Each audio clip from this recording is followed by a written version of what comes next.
Today we will be talking over cybercrime, the least talked about subject in the online space. Now, what do I mean by this? What do I mean by this? I mean, you'll hear about maybe other types of crimes committed in the world, but cybercrime, I feel like, is one of the least talked about subjects.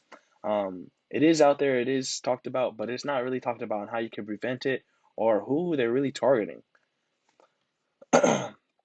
So, moving on, the motivation for this was personal. So from personal experience, I have been a victim of cyber crimes like DDoSing and item theft. Like basically the two where like I get scammed out of my money from basically paying for an online good, something online, and I don't receive it. And then in addition to the DDoSing, I was a victim of DDoSing back online when I used to play video games a lot more heavily. I used to get DDoS, my internet wouldn't work. It's very illegal, and I actually learned how to do it myself, which is pretty crazy, to get back at the attackers. But for this societal awakening, what I meant by that is exactly is what I mean is like it's not really prevalent in society on how, like, I want to basically show the world on how important this is, how basically cybercrime, you need to be how to be aware and how to prevent it and what to look for. That's what I'm really basically sharing in today's PowerPoint. Moving on, some challenges that you may face in that this faces for the cybercrime part. Cybercrime against privacy. So basically, everything. If you live online, nothing's really private anymore. Everybody has access to some type of social security numbers. Some type of part of you is online, which is kind of crazy. And there's not really much said about the privacy aspect of it, which is kind of scary. So there's a lot of theft and other things that we'll go into today's PowerPoint. Again, another one is cyber crimes against government. The government really isn't well prepared on the cyber crimes. That's why they're so high and why it's not really stopped because there's not a really big, I guess, net of security that actually protects us against cybercrime. All the way from big businesses to you, the consumer. Cybercrime, and then another challenge we face is cybercrimes against businesses, which I just kind of covered. How there's a lot of things that can happen um, with businesses, like ransomware and even impersonation in worst cases, where it devalues trust in a company. Moving forward, problems problems faced in cybercrime on a personal basis. On a personal basis, what you want to be looking for is phishing, non-payment delivery, identity. So let's explain all of them. Phishing. Phishing is when you get an email that could be from Microsoft, your bank, asking for details of your username, password, and other personal information to actually encompass, maybe even a security question, encompass them into getting the attacker into getting into your account, which is very, very not good for you, as you could be out of lots of money, out of your credit could go down. There's a plethora of problems that can occur from phishing. Another one actually happened to me is non-payment plus on-delivery. So I bought something online and it didn't meet the criteria of like over $900, which is something like where you can actually take them to court. And it wasn't like it was before like you had the buyer cover fee, like the buyer coverage. Now they have it to really replace that. But in some cases, there's still that issue where people get scammed. It's pretty sad. And then the worst one is identity theft, where that kind of ties in with phishing, where they can actually get your identity through phishing. And another way is just them finding your details online because of some other unsecure site where they can find your social, your name, where you live, and other very personal data. Another one is personal data breach, where they find your contacts or even buy, sell contacts online. So the real question is, so this is all our problems, and extortion is the word is another really big one where maybe they find something on you and they try to use it in their benefit online, of course. So we're gonna get these are all problems and how they occur. We are gonna get into how to prevent them. But moving on, we're gonna move on to instead of the personal basis, we're gonna move on to the business side of it, the business, how this affects these cybercrimes affect businesses. So uh, in business, it could be illegal online markets. Well, what do I mean by that? So Nike is a really big brand. There's a lot of online rep sellers that and destroy the value, not destroy the value, but essentially take away from the Nike product and buy from another consumer, which is an illegal online market. Another one is drugs, which is really bad. So the thing with this is there's no regulation on this, and it's kind of hard to regulate, but um, because people do strike it down. What ends up happening is they end up opening another online market, and then it ends up being overseas. This is just a problem, kind of a problem, which is kind of hard to fix, but it can be fixed. Another one is IP theft and data trading. So it's basically the data trading where like basically people data trade like your data, and it can be from businesses actually, and it's just from unsecure servers, unsecure cyber, and it's really the lack of cyber security on a business. Like it's just not the prevalent, and people need to know like security. It needs to be number one, even though security can be hacked. Like a lot of these like businesses just don't have up to date security or no security at all, which it makes any business vulnerable. Another one is cybercrime as a service, which is like maybe another business might hire someone else to find XYZ on a business for extortion purposes, or even ransomware in some cases to have less trust in those customers, which is terrible. Happens all the time.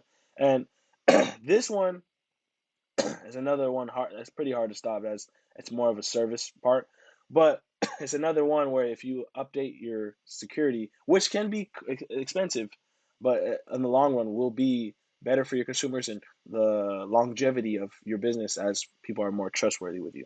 Another one is extortion here too as well. Same thing with business. It can destroy as you find something that you can basically hold up them for like ransomware or maybe other things that you find on the business, looking into them and really digging.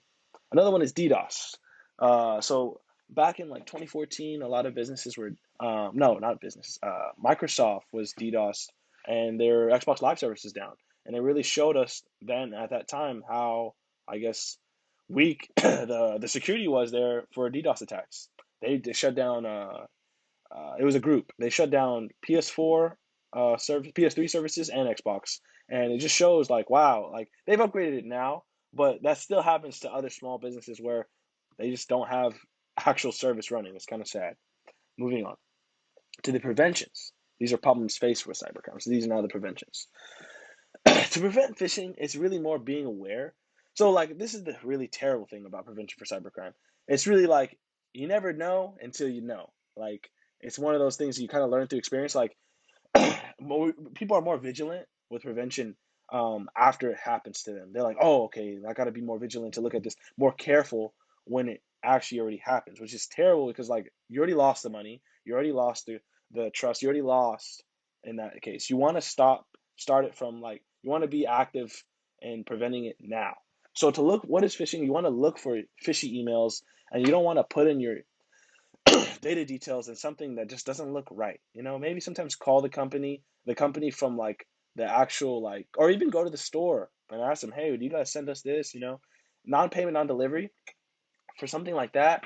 It's honestly you're gonna have to do your due diligence and really look into do they have good reviews? Do they have this? Even then, with good reviews, you could still be scammed. That's a really scary one. But go through a third party service like eBay and don't do OfferUp. OfferUp. I mean, you could do OfferUp if it's mainly do they have a buyer protection. If they have buyer protection, you're pretty much chilling on non-payment slash non-delivery. You always the buyer will always get their money back.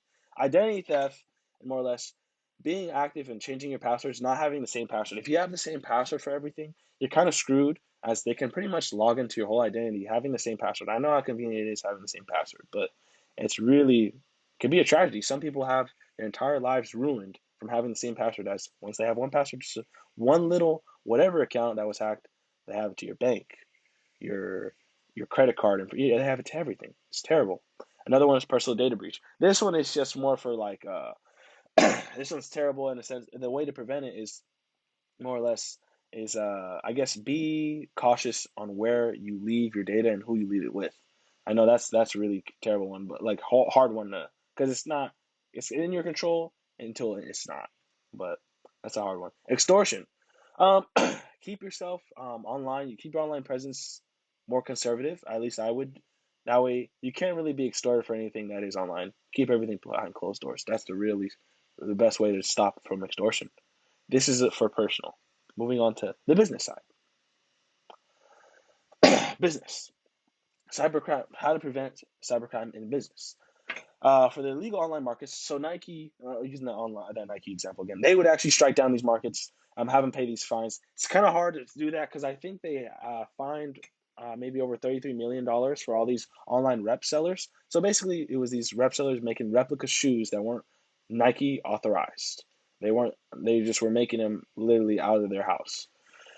So that's what they did. They shut down their stores and basically show them like no legal online markets. That's kind of what they did. For the IP, so the data trading, for the data trading, what you could do here to prevent it from business, update your security. That's really the best way. Make sure your security is top notch, and really, if you have a business, invest in the actual service of security, cybersecurity, to be protected. Cybercrime as a service. To prevent that, I guess don't hire a cybercrime personnel to do your bidding. And then ransomware. So that comes all along with updating your security. That's really what it is. A lot of people will have a site, don't have it secure, and boom, it's being held up for Y amount of money, and it kind of sucks. It just destroys business revenue. It destroys trust in customers, and there's a lot of other issues that can lead up to ransomware where your site isn't online or orders aren't coming in, and it's just a terrible bit. It's a terrible experience for you, the business, and the consumer. So make sure your security is up there. It's up. When I mean it's up, it's up to date. It's what the latest and greatest have to offer in terms of updating this service and updating your website settings and other types of things to really have your security in order. Another one is DDoS. Basically have backup servers. That's really how you would do it. That rewire from a VPN and kind of make sure it's not it's not to prevent from DDoSing. That way your site isn't down and isn't really held up from ransomware. That can be a DDoS attack can be a version of ransomware. Moving on to conclude my motivation for this. The reason I'm actually putting this out is my motivation for this is I have a lot of personal experience that I explained earlier on how like I was a victim of uh, like no item theft, like no item protection, buyer protection. Like I didn't have I was Jesus Christ. Ugh. Let me start over. I have a My motivation was from my personal experience where I was scammed out of money and where also learned on I was scammed out of my money and I lost. Uh, I was a victim of a DDoS attack. Jesus. In addition, a lot of this is like it preys on the downfall of the elderly. They're mainly attacking the elderly, which this online world is they're not used to. They didn't grow up in this. They're looking at the 60 plus people where like 60 plus year old people to really prey on, which is really sad. I don't know anyone personally, thank God, but I hear stories all the time where it's really the elderly they prey on.